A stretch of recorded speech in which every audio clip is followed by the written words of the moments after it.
Northern California shaken awake. My heart was pounding for about 3 hours afterwards, and just like adrenaline was racing through my body. A 6.4 magnitude earthquake struck Humboldt County overnight. It felt a lot bigger than a 6.4 for sure. People have died. Homes are damaged. So what happened? Just the earthquake. Woke up and came out to this mess. And basics like power and water out of service. Good evening, I'm Amma Dates. And I'm Dan Ashley. Thank you for joining us. Today's earthquake was both deadly and destructive. It killed 2 people, injured a dozen more, and that number is likely to rise. And now, just days before the holidays, people have been forced out of their homes. Houses are red tagged. There are widespread power outages and a major water problem. The 6.4 magnitude quake struck overnight near Ferndale. More than 80 aftershocks have followed. Several nearby towns have damage, including Eureka, Fortuna, and Rio Dell. And speaking of Rio Dell, there's no water service there right now. And the other major problem, 50,000 PG&E customers without power. No electricity, gas, or heat. That's what all the dots on this map represent. Crews say they're hopeful to get most of Humboldt County back on the grid by 10 o'clock tonight. We have live team coverage to make sure that we get you the very latest information. Yes, before we hear from ABC7 News anchor Karina Nova, let's go live to ABC7 News anchor Liz Kreutz. She is in Humboldt County. Liz. Dan and Amma, one woman told us she was rattled awake in the middle of the night from this quake. She said it felt like she was in a tornado from The Wizard of Oz. It has been a terrifying long day for so many people here, especially in Rio Dell. Officials are calling this the epicenter, the ground zero of the damage from this quake. Now, just a week before Christmas, people tell us they are going to be spending days, maybe weeks, even months cleaning up. Across Humboldt County, cleanup is underway after the deadly and destructive 6.4 earthquake struck just off the coast overnight. Officials say 2 people died and several others were injured after the quake knocked homes like this one off their foundation and threw items off shelves onto the floor. Jessica Bones described what it felt like when she was jolted awake. It felt like I was in a tornado. My house is on posts and piers, and it completely moved in circles. It was pretty terrifying. It was loud. Much of the damage in the small city of Rio Dell, where 15 buildings have been red tagged, deemed too dangerous to enter, and at least 18 others yellow tagged with partial damage. Darren Gallagher's balcony collapsed off his home on Wildwood Road. Did you hear it fall? Yep. What did it sound like? A big kaboom. And at the nearby Napa Auto Shop, all the windows shattered. Owner Kenny Ransbottom spent his morning cleaning up the glass and covering the damage with wood. Inside the store, he showed us even more damage. Yeah, you couldn't walk through either aisle. My side door is inaccessible. My back door is inaccessible. It's a similar scene at the liquor store where bottles were shattered everywhere. It looked like everything, wine and glass, everything broke. Roughly 70,000 people lost power across the county. And in Rio Dell, the entire city has no water after the quake caused a water main to break. The fire department in town handing out cases of bottled water. The mayor came to pick some up for her elderly neighbors. So neighbors who have physical issues, they can't get down here to get water. And so I'm coming down there to pick up water and take it to them. Just north, the earthquake also caused damage to the historic Fern Bridge, now closed to all traffic. And you can see the cracks in the road here and the railing bend. This is the main road into the town of Ferndale. Across the street, people lined up to get gas. Nathan Meyer says he needs gas to power the generators for his fish tanks. So what happens if you don't have gas? Fish tanks can't get heat, and then all the fish, they freeze up and die. Nathan says he was shaken awake overnight. He'd never felt anything like it. It was pretty violent. I had wheels on my bed, so I was shaking left to right, forward and back and everything. It was the biggest one I've ever been in. And we've just learned that the city of Rio Dell has run out of bottled water because, again, the water system is still down here. I'm next to the police chief here, Greg Allen. Chief, thanks so much for being with us. We're going to ask you a couple questions. First and foremost, you've just run out of bottled water. What's the plan now moving forward? Yes, we're still trying to get water tonight. However, I'm not sure how that's going to happen. We know we're getting a supply in tomorrow. As early as 9 o'clock is what we're expecting. Are you seeing a lot of people coming to the fire department looking for water? Yes, there's a lot of people that's coming in for water, and we had to turn people away. So you live here, you said you've lived here since 1988. Describe what it felt like for you, and hopefully your family and friends are safe. Yes, you know, I've been through several earthquakes, and this one felt a little different. There was a hard hit and then a roll, and it was pretty scary, you know, for anybody that went through this. And sadly, we have learned about the 2 fatalities. What can you tell us about those people? I can confirm that one of those fatalities were in Riendell. 72-year-old male died this morning. So. And another person as well in their 80s, but that was not in Rio Dell, is that correct? I can't confirm that or not at this point. I'm not sure where that happened. Okay, got it. What is your message right now for folks? It's getting dark, it's getting cold, there's no power here. There is a generator here at City Hall, but a lot of folks, it's going to be a long night for them. Right. And we've been even passing out blankets. We received a shipment of blankets from Red Cross that I just delivered 6 to a family over on 1st Street here. Try to stay indoors at this point because it is getting cold. As you can see, it's very dark out, and so it's not very safe right now in this dark and cold weather. And so we're hoping to fix some of those problems tomorrow. However, it just depends on, you know, PG&E and the water system. And any word on when power is going to be back or the water system? We don't have an estimate at this time. Okay, got it. Chief, thank you so much. We appreciate it, and we appreciate your time. Thank you. Thank you. And again, the community has really been coming together to help. The Red Cross has been here as well, and people are coming together like we often see during these disasters, coming together to help.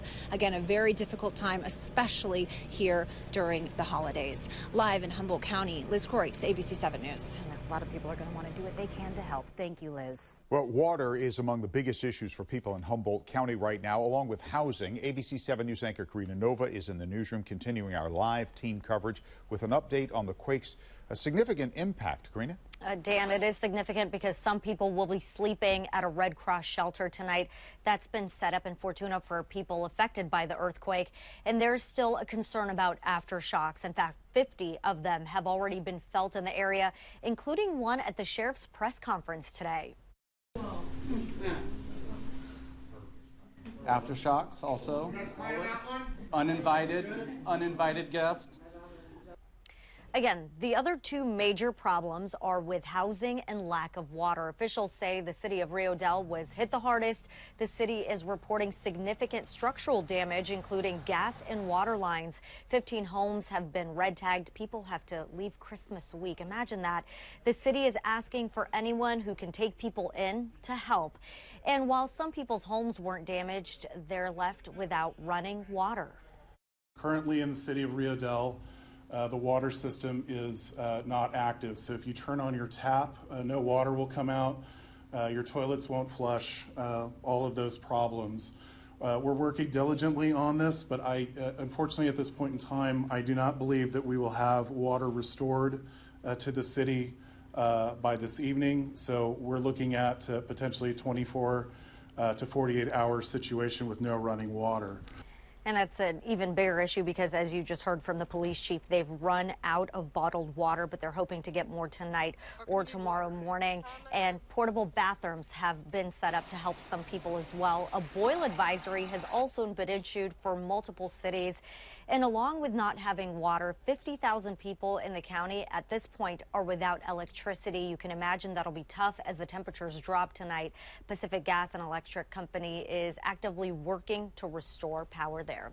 Live in the newsroom, Karina Nova, ABC7 News. Okay, Karina, thanks very much. Well, it has been exactly 1 year to the day since an earthquake hit this same spot. ABC7 News meteorologist Drew Tuma explains what's going on.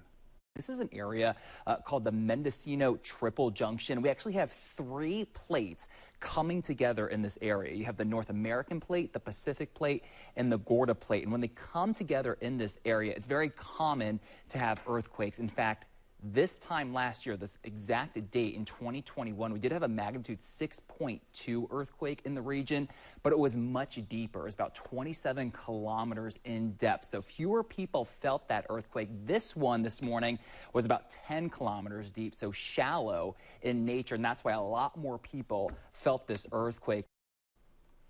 And the earthquake jolted many people out of bed, and that included Jack Durham. He's the publisher of a Eureka newspaper. Durham told us earlier it was the strongest earthquake he's ever felt. The whole room was shaking back and forth. I could hear crashing noises. I could hear glass breaking. I could hear, it sounded like wood splintering, and everything was rattling. And then We went and surveyed the damage, and there was dishes everywhere, lamps falling and being shot across the room, you know, propane tanks tipping over. It just rattled the house. It was incredible. Durham and his wife got dressed quickly out of fear there may be a tsunami alert, but there wasn't. He has not seen major damage, but there are long lines at gas stations from people preparing in case of an evacuation. This earthquake was a real-life test of California's earthquake early warning system. 3 million Californians, including ABC7 News reporter Leslie Brinkley, got an alert just before the shaking started. At 2:34 a.m., hundreds of thousands of Bay Area residents were jolted out of bed by an earthquake alert on their cell phone. I woke up and saw the drop, cover, and hold on message on my cell phone, so I jumped out of bed. I went into a doorway, but I didn't feel any shaking, at least not this time. California's Shake Alert system started delivering alerts to the MyShake app in 2019. We've sent out of order 65, 70 alerts to various places in California, but this is the biggest alert we've sent out so far. So this alert went out to 270,000 users of the MyShake app last night. The alerts only get to sent to people who we expect to feel shaking intensity 3 or greater shaking in an earthquake where we estimate the magnitude to be greater than 4.5. That's right. So if you get the alert, you should drop, cover, and hold on. The amount of warning depends on how far away you are from the epicenter. If you're close, maybe you get only 1 second of warning. If you're further away, like last night in the Bay Area, you could have a full minute before you feel the shaking. Plenty of people felt it, according to USGS, from San Jose to Medford, Oregon. That's the value of early warning, is people protect themselves so they don't fall over, they don't have things fall on them, and we can significantly reduce the number of injuries. We really encourage you to download, if you haven't, the MyShake app. We live in earthquake country. A 6.4 in Ferndale is very different than a 6.4 in downtown San Francisco. So, having had this experience, people in the Bay Area being made aware of it, to us, this is all positive, so they can be prepared for the next one. I'm Leslie Brinkley, ABC7 News. And if you didn't get the alert from MyShake, you hopefully got this one from our ABC7 News app. We sent it out just minutes after the earthquake. Download the app now and enable push alerts so that you'll know when news breaks. You can customize the app with locations and topics that you are interested in. It's been years since an earthquake near this magnitude hit the Bay Area. Tonight, we're going to revisit the site of the last 6.0 earthquake to explore what lessons have been learned. And new at 6 tonight, engineering revenge. A former NASA engineer gets some inspiration from the I-Team's Dan Noyes to come up with a way to get back at thieves. I'm meteorologist Sandy Patel. Our season is about to change, and so is our pattern in a big way. I'll be back to explain when ABC7 News at 6 continues. The sign says it all. Stay away from windows. Lots of windows were shattered during today's 6.4 earthquake, which struck 12 miles west of Fortuna. Workers in that town were busy putting up boards to replace those broken windows. At one point, the quake left nearly 2/3 of residents in Humboldt County without electricity, and there are many problems still to be dealt with there. You know, the last time the Bay Area experienced a similar-sized earthquake was in 2014 when a 6.0 magnitude quake hit Napa. One person was killed, about 200 others injured, and a bunch of buildings were damaged. Today, ABC7 News reporter Luz Pena revisited that area to get reaction to today's quake in Humboldt County. These are images of the 2014 magnitude 6.0 earthquake in South Napa. Emil Myers remembers waking up to everything shaking around him. Rubble in the middle of the street, and went to the only store I could find open down here and bought some water. Today's magnitude 6.4 earthquake in Humboldt County is bringing back memories. I'd go down 2nd Street and 1st Street and talk to the merchants and see how they were doing. And I always would get stopped because people, I wanted to see them and talk to them and give them a hug. So I was known as the hugging mayor. Jill Teckel was Napa's mayor in 2014. She helped this city recover from the largest earthquake in San Francisco Bay Area since the 1989 Loma Prieta earthquake. Teckel admits that back then Napa wasn't ready, but today it's different. Napa's ready. We certainly have done more. We've gotten the buildings reinforced. People have taken those indoor sprinkler systems and tightened them down. In 2014, over 30 buildings were impacted by the earthquake here in downtown Napa. Now fast forward to 8 years later, and many of those scars are still visible. Oh yeah, I've got PTSD from earthquakes. I think about it all the time. Today's earthquake is also a reminder to be prepared, especially for a city like San Francisco. Are we ready? That's the eternal question. We are, in my opinion, much more ready than we have ever been. San Francisco's executive director for the Emergency and Management Department says the city has been increasing preparedness for the past 18 years. From an infrastructure perspective, we are much better positioned for our bridges to keep standing, for our water to keep flowing, for power to come back on. In San Francisco, Luz Peña, ABC7 News. We've had 4 magnitude 5.0 or greater earthquakes in the Bay Area in the past few decades. Just months ago, in October, a 5.1 earthquake hit San Jose. That was almost a decade after the Napa earthquake of 2014, which was a 6.0. A 5.6 quake hit Alum Rock in 2007, and Yountville was rocked by a 5.0 in 2000. One of the worst earthquakes in the Bay Area, of course, hit in 1989, Loma Prieta. The marina's really hard hit. There are cracks everywhere. Oh, my God. Look at that. The freeway has just completely collapsed. The earthquake was a 6.9 magnitude. It left 3,800 people injured, 63 dead, and 16,000 homes uninhabitable. Our ABC7 Originals documentary, The Earthquake Effect, reveals the potentially dangerous situation every Bay Area resident faces should an earthquake like Loma Prieta happen today. Stream The Earthquake Effect on the ABC7 Bay Area app, available wherever you stream. You'll also find it on abc7news.com. All right, we'll continue to follow the earthquake in Humboldt County, of course, and give you the latest information. But let's shift focus now and talk about our weather. Yeah, still feels a bit bone chilling. Yeah. I mean, not like East Coast or anything, but for us, Sandia. It's actually better today, believe it or not. I know it has been chilly, Dan and Amma. Today's temperatures came up compared to yesterday. Most of you were in the low to upper 50s, and here's the 24-hour change. Up 6 degrees in San Francisco, 9 degrees warmer in Concord, mid 4 degrees San Jose, 6 degrees in Santa Rosa. As we check out what's ahead, the season is changing tomorrow. We're talking about winter solstice starting tomorrow afternoon at 1:48. The sun's rays will be directly over the Tropic of Capricorn, and as the seasons change, I'm going to give you a quick preview of Christmas. It's actually going to be warm by our standards. In the mornings, you're looking at low to upper 40s, low to mid 60s for the afternoon for Christmas Day. So really beautiful. Some morning fog, and then a mix of sun and high clouds. We certainly have the clouds right now as you will look at live Doppler 7. Some moisture approaching Northern California. Could see a couple of sprinkles here, but it's really not a game changer. Most of this is just evaporating before it actually reaches the ground.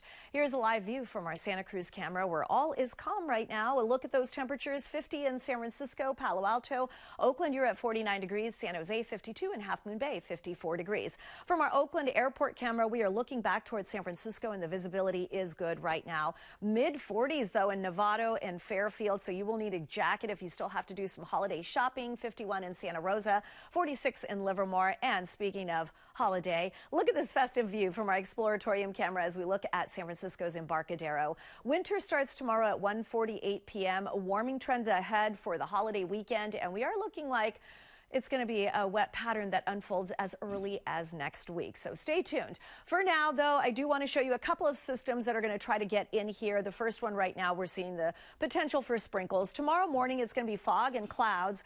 Could see a few showers developing on Thursday evening as another system comes through, but this seems a bit overdone. As we get closer, most of that seems to evaporate. So for now, just keep that in the back of your mind, a slight possibility of a few showers for your Thursday evening, a couple hundredths of an inch if we get anything.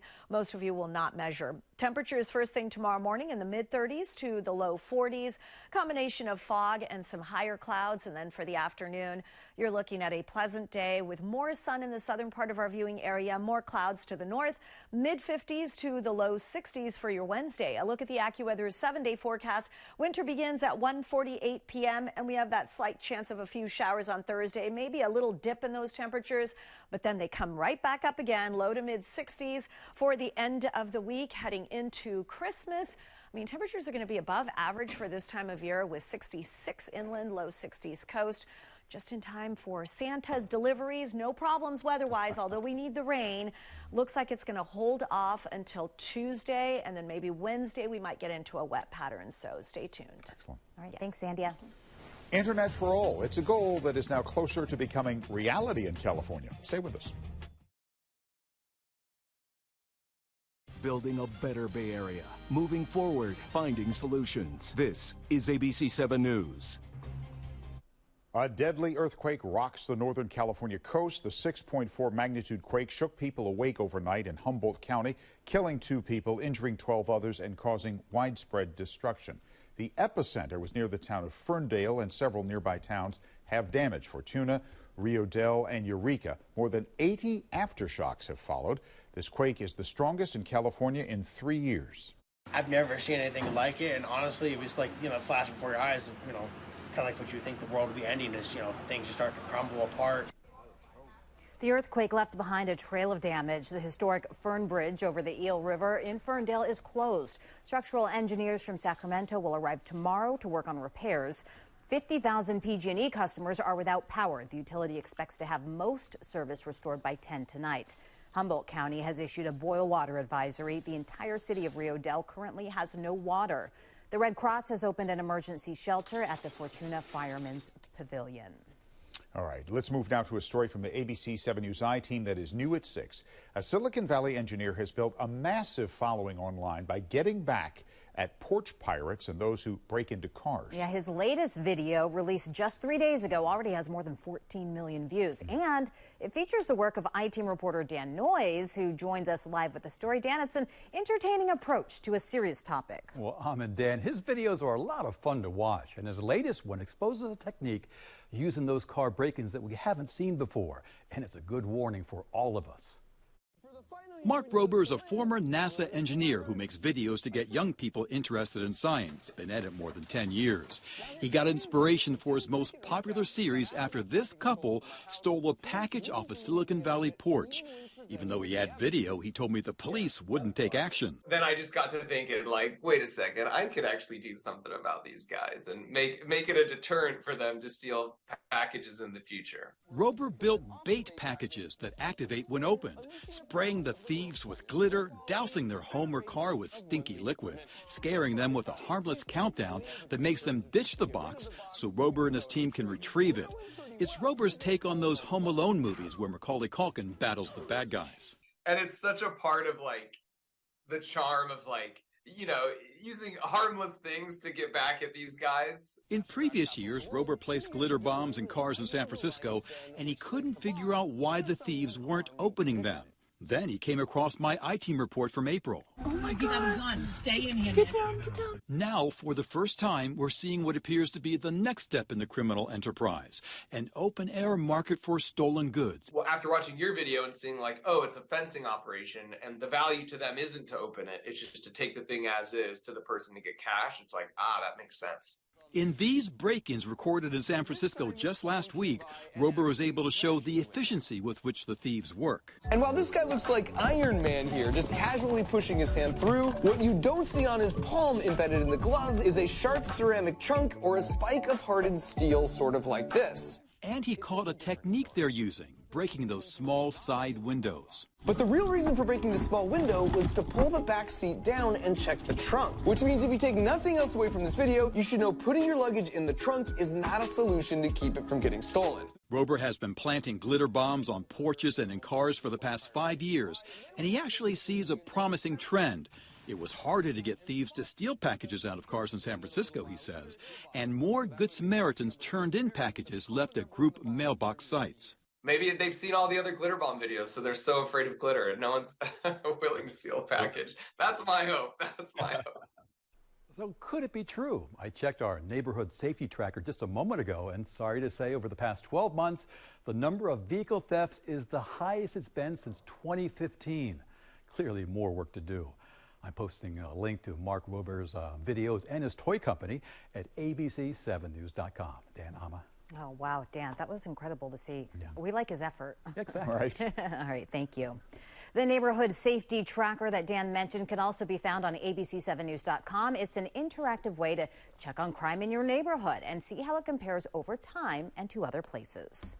A judge today rejected a new murder trial for Scott Peterson nearly 20 years after he was convicted of killing his pregnant wife, Lacey, and unborn son. Peterson claimed his trial was tainted by a rogue juror who lied about her own history of abuse to get on the panel. A Superior Court judge found there was no evidence that the juror committed misconduct during jury selection. Peterson can appeal the decision. He is currently serving a life sentence without the possibility of parole. Oakland Mayor Libby Schaaf is counting down her time left in office. Although there were successes during her 8 years as mayor, both the Raiders and the Warriors left town. Earlier today on Getting Answers with Kristen Z, Mayor Schaaf talked about the unfinished business of building a new stadium for the Athletics and investing in the waterfront. We were able to bring in $375 million in state and federal competitive grants to make the connections between all the surrounding neighborhoods and Oakland's waterfront cleaner, greener, safer, and more protective of the Port of Oakland operations. Mayor Schaaf hopes the waterfront ballpark gets approved next year. The next mayor of Oakland will be sworn in January. Coming up, millions of Californians are getting their middle-class tax refund on debit cards, but what they're not getting is a debit card with a security chip. And 7 on Your Side's Michael Finney finds that fraudsters are already figuring out how to steal your money. Stay with us. And as 2022 comes to an end, ABC7 is looking back at all of the stories we brought you this year. We've compiled our favorites into a new 1-hour streaming special, Building a Better Bay Area Best of 2022. It's available right now on demand in the ABC7 Bay Area streaming TV app. Find it in the new and popular section.